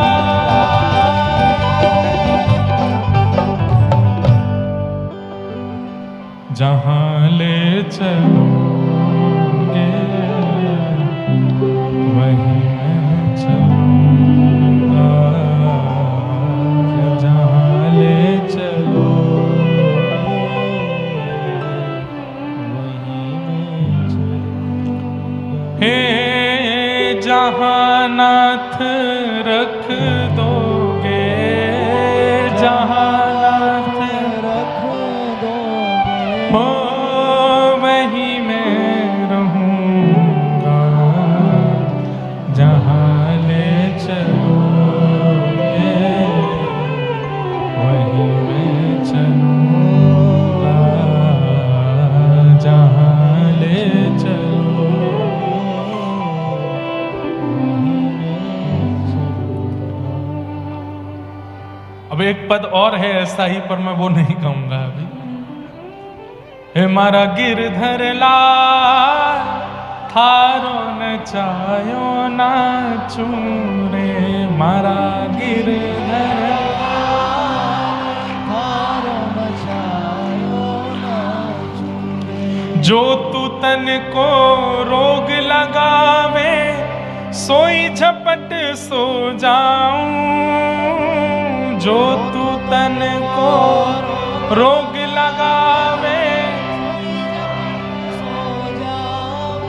और जो तू काल रूप बन आवे, जो तू काल रूप बन आवे, मैं लपक गोद में आऊं आऊं, मारा गिरधर लाल थारो नचायो नाचू रे, मारा गिरधर लाल थारो नचायो नाचू रे। बस ये है भक्ति का मूल स्वरूप, समर्पण। आप अपनी हाथ पैर बुद्धि विवेक से कर्म कीजिए, पर कर्म के फल के रूप में यदि निराशा भी मिलती है तो ठाकुर जी का प्रसाद मान के स्वीकार करो। ठाकुर जी कोई बात नहीं, आपने कुछ अच्छा सोचा होगा इसलिए ऐसा हो रहा है, हम इसे स्वीकार करते हैं। ये समर्पण ठाकुर जी के प्रति अति आवश्यक है।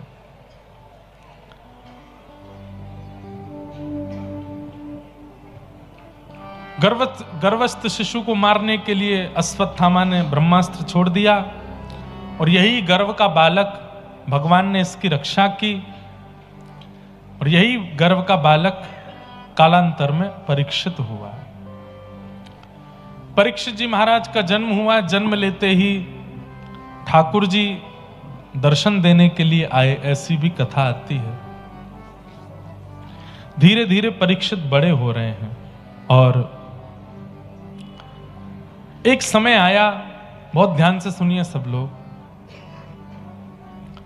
अर्जुन द्वारिका गए हैं ठाकुर जी के पास, लेकिन अर्जुन का स्वभाव है, नियम है कि अर्जुन कुछ दिन में ही लौट करके आ जाते हैं, लेकिन अब महीनों बीत गए, अर्जुन लौट करके नहीं आए।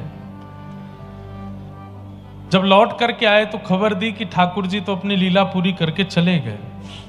जब अर्जुन के मुख से ये खबर सुनी तो युधिष्ठिर आदि पांडवों ने उसी क्षण हस्तिनापुर की राज्य गद्दी को छोड़ दिया और अपने वंशधर परीक्षित को राज्य गद्दी पर बिठा करके परीक्षित को आज्ञा की कि अब तुम राज्य को संभालो। छोटे से परीक्षित जी राजा बन गए, धीरे धीरे बड़े हुए, ब्राह्मणों के संरक्षण में इनका राज तिलक हुआ, विवाह हुआ, जन्मेजय आदि पुत्र हुए। बहुत ध्यान से सुनो। और एक दिन राजा परीक्षित वन में निकले थे, तभी आपने वहां पर एक आश्चर्य देखा। कैसा आश्चर्य? कि एक व्यक्ति जिसका वर्ण श्याम है, काला है, लेकिन श्याम वर्ण के लोग भी देखे गए हैं, वो इतने अनुचित नहीं लगते हैं, परंतु इसको देख करके तो बड़ी अनुचितता आ रही है चित्त में। और वो एक बैल के पैर को काट रहा है जिसके 3 पैर पहले से ही कटे हुए हैं। तो ये व्यक्ति कौन है? ये कलयुग है। और ये जिसके पैर काट रहा है वो साक्षात धर्म है। सत्य, दान, दया और पवित्रता, ये 4 चरण होते हैं धर्म के। आपके चित्त में अगर ये 4 भावनाएं नहीं है तो आप धार्मिक नहीं हो। धर्म के 4 चरण सत्य, दान, दया और पवित्रता। आजकल के युवा बालकों में एक बात सुनने में आती है, आज तो रविवार है, आज क्यों नहाएं हम। आपके कलकत्ता में तो इतनी सर्दी नहीं पड़ती, हमारे यहाँ बहुत ठंड होती है।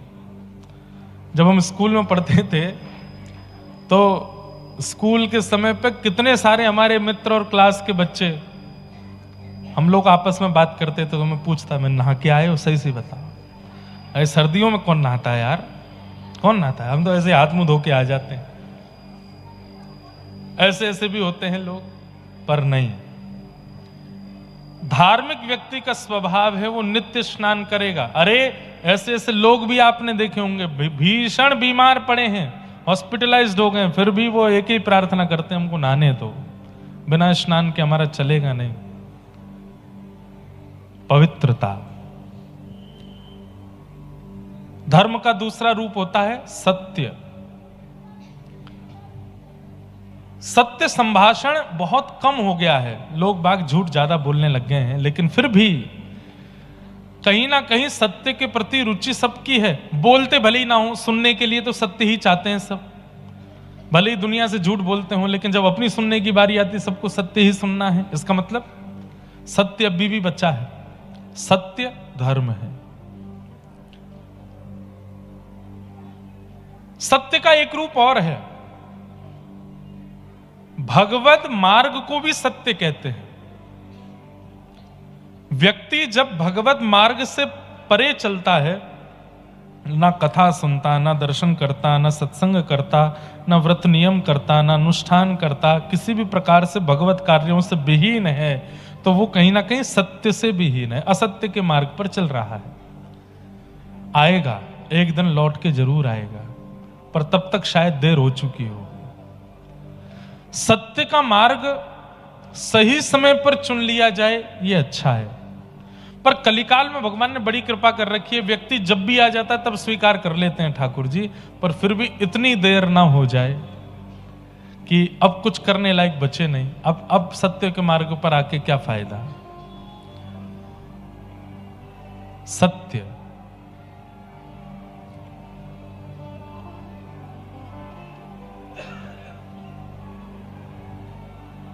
ये कथा पंडाल में हो रहा है कि बाहर हो रहा है? कहां? पीछे, सबसे पीछे। क्या कर रहे हैं वो लोग? हैं? खड़े हैं। अच्छा, बाहर हो रहा है कुछ, होने दो। क्या बता रहा था मैं? हैं? सत्य। हमारे लिए कितना कठिन टास्क है ना। पूरा एक धारा प्रवाह बनता है मन में, और उस पर जैसे चलते हैं फिर एक बांध आता है, अब उस बांध से भटक जाते हैं, फिर दोबारा उसी। देखो ये नामदेव जी महाराज ने कथा कीर्तन के बड़े नियम बताए, उसमें कथा के बीच में विघ्न आने को कितना बड़ा पाप बताया गया।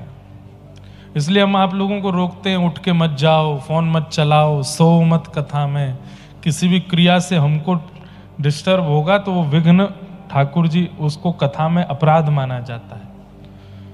इसलिए कथाओं का क्रम भी ऐसी जगह होना चाहिए जहां विघ्न हो ही ना, जहां विघ्न नाम का कोई भाव आवे ही ना। विघ्न कथा में कोई, ये विघ्न थोड़ी वर्षा हो गई, वर्षा होना तो अच्छा है।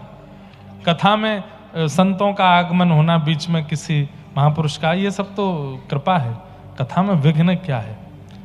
वक्ता का धारा प्रवाह रुक जाना, ये विघ्न है। तो सत्य पर हम चर्चा कर रहे थे। सत्य का मतलब आप केवल सत्य बोलो वह तो है ही, पर सत्य का मतलब भगवत मार्ग चुन लेना भी सत्य कहलाता है। जब तक आप भगवत मार्ग नहीं चुन रहे हैं तब तक आप असत्यगामी ही हैं, लेकिन भगवत मार्ग चुनते हैं तुरंत आप सत्यगामी हो जाते हैं। तो सत्य, पवित्रता। तीसरा धर्म का स्वरूप होता है दान। दान, असहाय को दान, जरूरतमंद को दान।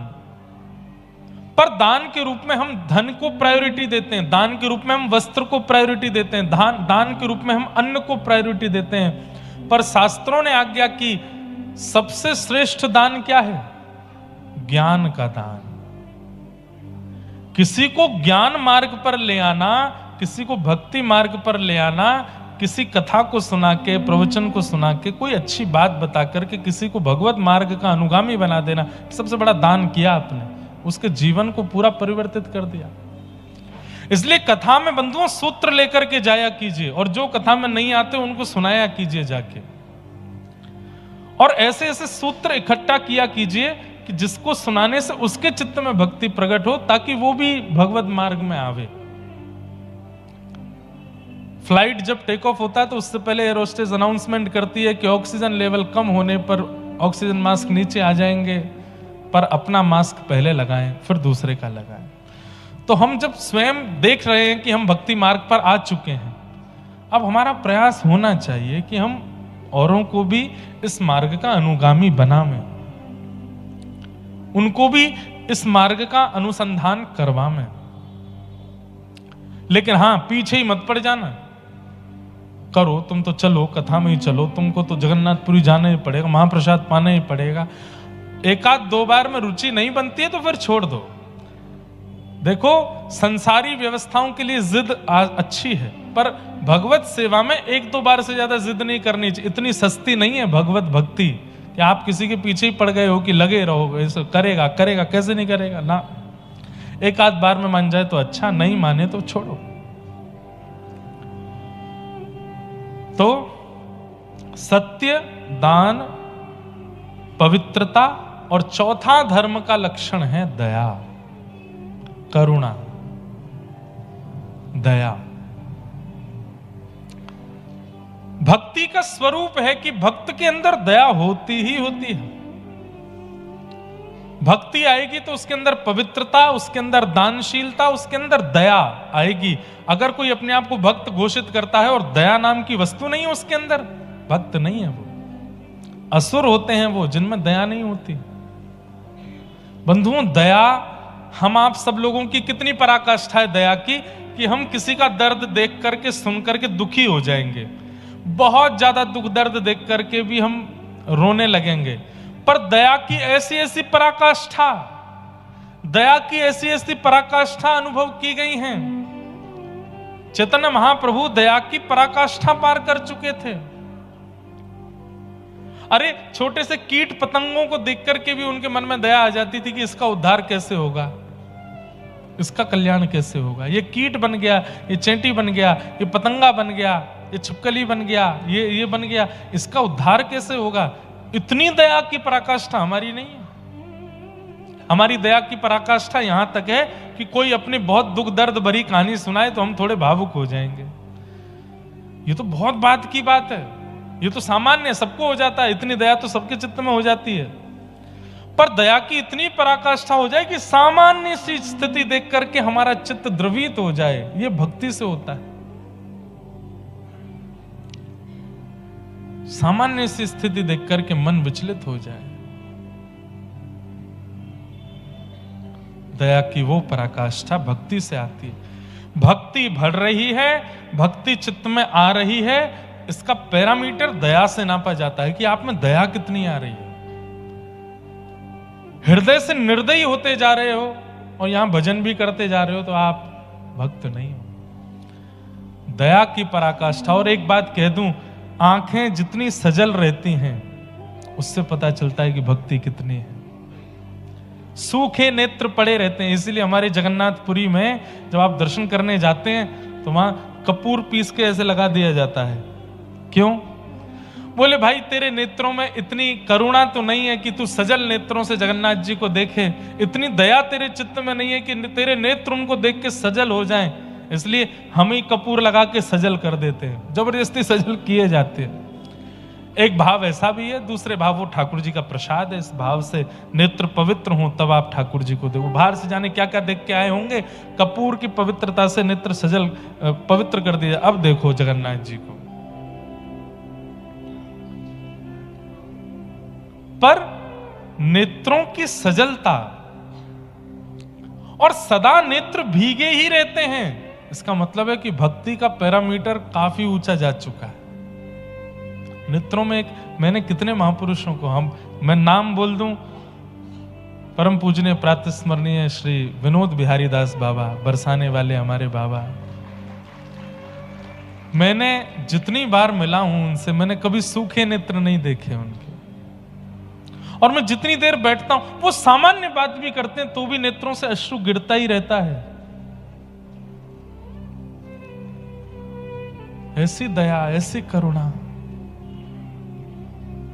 हमारे ठाकुर जी के नेत्र हमारी तरह पूरे पूरे नहीं खुलते, ठाकुर जी के आधे नेत्र खुलते हैं। और सदा ठाकुर जी के जगन्नाथपुरी में पूरे नेत्र खोल के बैठे। उसके पीछे भी एक कथा है।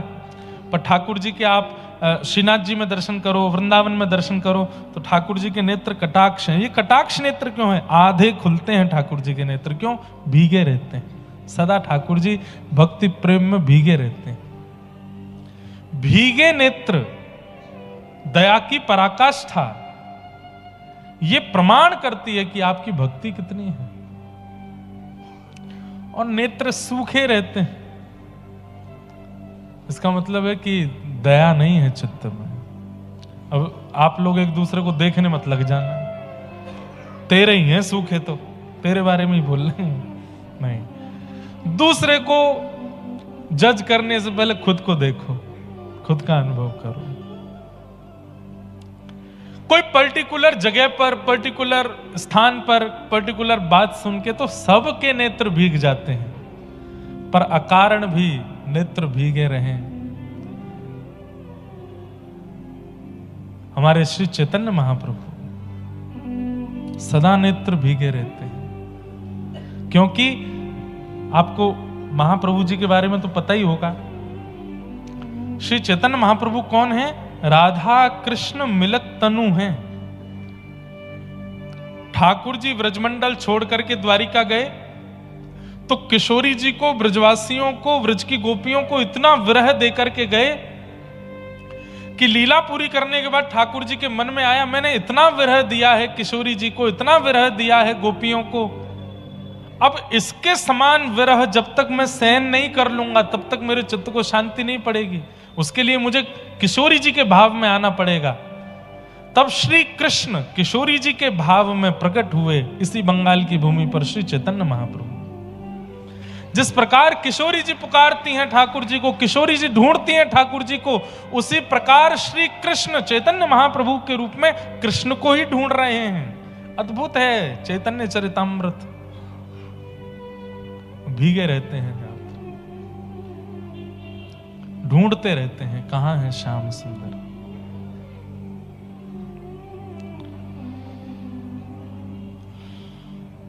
जगन्नाथ, आप कहेंगे महाराज जी भीगे नेत्र में ठाकुर जी हैं, यहां के ठाकुर जी के नेत्र इतने बड़े क्यों हैं? ये ऊपर की जो पलक है ना, और ये पलक के ऊपर की जो त्वचा है, अगर ये किसी की हो ही ना तो उसके नेत्र जगन्नाथ जी जैसे हो जाएंगे। ये है ही नहीं महाप्रभु जी के। क्यों? ब्रजवासी और किशोरी जी के विरह में महाप्रभु जी का तन पिघल गया है, इसलिए हाथ भी नहीं है, भुजा भी नहीं है, चरण भी नहीं है, मुखमंडल भी नहीं है, ये पिघल गए हैं, इसलिए बड़े बड़े नेत्र दिखते हैं महाप्रभु जी के। नहीं तो इस पूरे ब्रह्मांड में यदि ठाकुर जी की विरह की पराकाष्ठा यदि कहीं है तो वो महाप्रभु जगन्नाथ जी हैं। विरह की पराकाष्ठा में इतना विरह हुआ ब्रजवासियों का कि तन पिघल गया ठाकुर जी का। इतना याद करते हैं ठाकुर जी, ब्रजवासियों को। उधो मेरी मैया से जा कहियो, उधो मेरी मैया से जा कहियो, तेरो कान्हा दुख पावे, मेरी मैया से जा कहियो, उधो मेरी मैया। उद्धव, मेरी माँ को जाके बताओ, उनको लगता होगा कि मैं राज सिंहासन पर बैठा हूं, मैं सोने के पलंग पर सोता हूं, मैं मथुरा के राजभवन में रहता हूं, तो मैं बहुत सुखी हूं। ऐसा नहीं है उद्धव, तुम जाके बताओ मेरी मैया को कि मैं बहुत कष्ट में हूं। अरे उद्धव, तुमको पता है यशोदा मैया रोज नहीं नहलाती थी मुझे, तो सुबह उठा करके जैसे छोटे बालक को माँ गीले कपड़े से उसके तन को पोंछ देती है, ऐसे यशोदा मैया गुनगुने जल से, थोड़ा उष्ण जल से एक कपड़ा भिगो करके हाथ पोंछ देती, मुख पोंछ देती, आंख पोंछ देती, बोले लाला नहा लियो। मैं कहता हूं मैया तुमको रोज काई को ना नभावे? बोले लाला रोज रोज नभाऊंगी तो मलूक लगेगा तो नजर लग जाएगी, तू बुरो बावड़ो से रहकर तो रोज मत नहाए कर। लेकिन उद्धव, जब से मथुरा आया हूं मैं रोज स्नान करता हूं। क्यों? कोई न मुख धोवे ताते जल, हमारी ब्रज भाषा का पद है। गर्म जल को ब्रज भाषा में कहते हैं ताता जल, गर्म जल। कोई न मुख धोवे ताते जल, अचरा पहुंच न भावे उधो, कोई न धोवे ताते जल, अचरा पहुंच न भावे।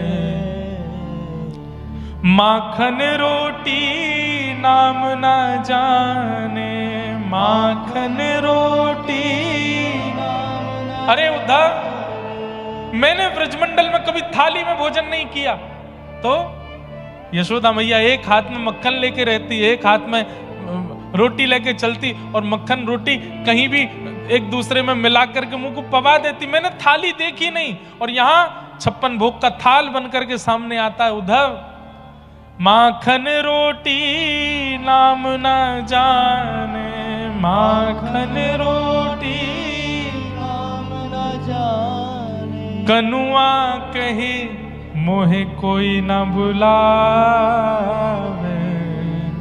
मेरी मैया से जा कहियो तो, मैया से जा तेरो कान्हा दुख पावे, मेरी मैया से जा कहियो, मेरी मैया से जा। कृष्ण विरह,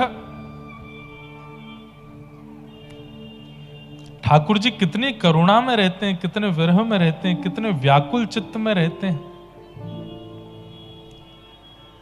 मैं ये कहना चाहता हूं केवल कि आपके हृदय में दया है, आपके हृदय में पवित्रता है, आपके हृदय में भक्ति है, उसका प्रमाण आपके नेत्र धीर गंभीर और सजल रहेंगे। उससे पता चलता है कि आपके चित्त में गंभीरता है, पवित्रता है, दया है, भक्ति है।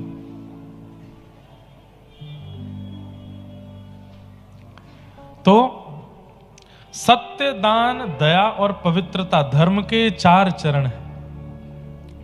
अगर ये चारों स्थिति आपके जीवन में नहीं है तो आप धार्मिक नहीं हो। इसलिए ज्यादा से ज्यादा मात्रा में इन 4 भावों को चित्त में लाओ, सत्य, दान, दया और पवित्रता। कलयुग में केवल एक चरण बचा है धर्म का, उसका नाम है सत्य। दया, पवित्रता और दान खत्म हो चुका है। आप लोग जिस दया, पवित्रता और दान का दर्शन करते हैं वो श्रेष्ठ नहीं है। पवित्रता केवल तन की रह गई है, मन पवित्र नहीं है लोगों का। कैसे कैसे लोग हमने देखे आजकल बंधुओं, तीर्थों में और वहां निवास करने वाले, वहां पर रह करके भजन करने वालों से कितने बड़े बड़े पाप हो रहे हैं। तन पवित्र है, मन पवित्र नहीं है। दया के नाम पर भी केवल फोटोग्राफी और यही सब चल रहा है। किसी पर दया करके दान पुण्य भी करेंगे तो जब तक कैमरा ऑन नहीं होगा तब तक दान नहीं करेंगे। दया दान भी केवल दिखावा बन चुका है। तो केवल सत्य बचा है इस संसार में, बस उसको संभालिए। राजा परीक्षित ने जब देखा कि ये 3 पैर कटे हैं, चौथा पैर काट रहा है, तलवार निकाल के उसको मारना चाहा, चरण पकड़ लिए, मुझे मत मारिए, मैं कलयुग हूं। कलयुग नाम सुनते ही राजा परीक्षित घबरा गए। बोले तुम कैसे आ गए? बोले सतयुग के बाद त्रेता, त्रेता के बाद द्वापर, द्वापर के बाद अब मेरी बारी। राजा परीक्षित ने कहा कि तुम चले जाओ। बोले मैं नहीं जा सकता, आप चाहो तो मुझे कुछ स्थान दे दो, मैं वहां रह लूंगा। द्यूतम पानम स्त्रिय सूना यत्रा धर्मश्चतुर्विध। 4 स्थान दिए। जुए में रहना, मदिरा पान अभक्ष सेवन में रहना, पर स्त्री पर पुरुष संग में रहना, कलेश में रहना, लड़ाई झगड़ा में रहना। कलयुग ने कहा 1 स्थान और दे दो, मेरा परिवार थोड़ा बड़ा है। तो अनीति से कमाए गए धन में रहना, बिना मेहनत के कमाए गए धन में रहना। ये 5 स्थान दिए गए हैं। बंधुओं, सुनने में 5 स्थान लग रहे हैं, परंतु ये इतने विस्तृत हैं, इतने विस्तृत हैं। अब जैसे सबसे पहला स्थान का नाम क्या? द्यूतम, जुआ। जुआ का मतलब वही नहीं जो जुआ, वो तो है ही मूल रूप जुआ का, पर जुआ के और भी प्रकार होते हैं। पैसों की शर्त लगाना, ये भी जुआ है। लगी 500 की, 10 की, 5 की, 1000 की, जुआ है। जुआ का मतलब क्या होता है? लक्ष्मी को दांव पर लगाना, ये जुआ है। और आप कहीं भी दांव पर लगाते हैं तो उसको जुआ माना जाएगा। बुद्धिमान लोग समझ जाइए कहां कहां के इशारे किए जा रहे हैं। कई लोगों को लगता है कि वहां पर धन लगाना जुआ नहीं है, पर नहीं, वो भी जुआ है। द्यूतम। दूसरा आता है पानम। और आप कहेंगे महाराज जी होता क्या है जुआ से? द्यूतम करने के बाद में, जुआ करने के बाद में लक्ष्मी को दांव पर लगा दिया तो ये तो सबसे बड़ा पाप है। अरे महाराज, जहां समाज में किसी अन्य की पत्नी को नजर उठा के भी देख लो तो उसका पति आपसे बोले, हे भाई कहां देख रहे हो, नीचे करो, मेरी पत्नी इसकी ओर क्यों देख रहे हो? तुम नारायण की पत्नी को दांव पर लगा दोगे, नारायण कुछ नहीं कहेंगे आपसे। पंचदेव नाराज हो जाते हैं जब लक्ष्मी को कष्ट दिया जाता है हमारे द्वारा। सबसे पहले गणपति, दूसरे सूर्य, तीसरे रुद्र, चौथे नारायण और 5वें देवी स्वरूप। ये सब नाराज हो जाते हैं जब लक्ष्मी को हम उत्पीड़न ना देते हैं। पंचदेव रुष्ट होते हैं। इसलिए जुआ खेलने वालों को तब नहीं पता चलेगा, पर या तो उनके परिवार में या उनके जीते जी ही उनके सामने कुछ ऐसा होगा जो वो सोच भी नहीं सकते। और सबसे ज्यादा क्या होता है?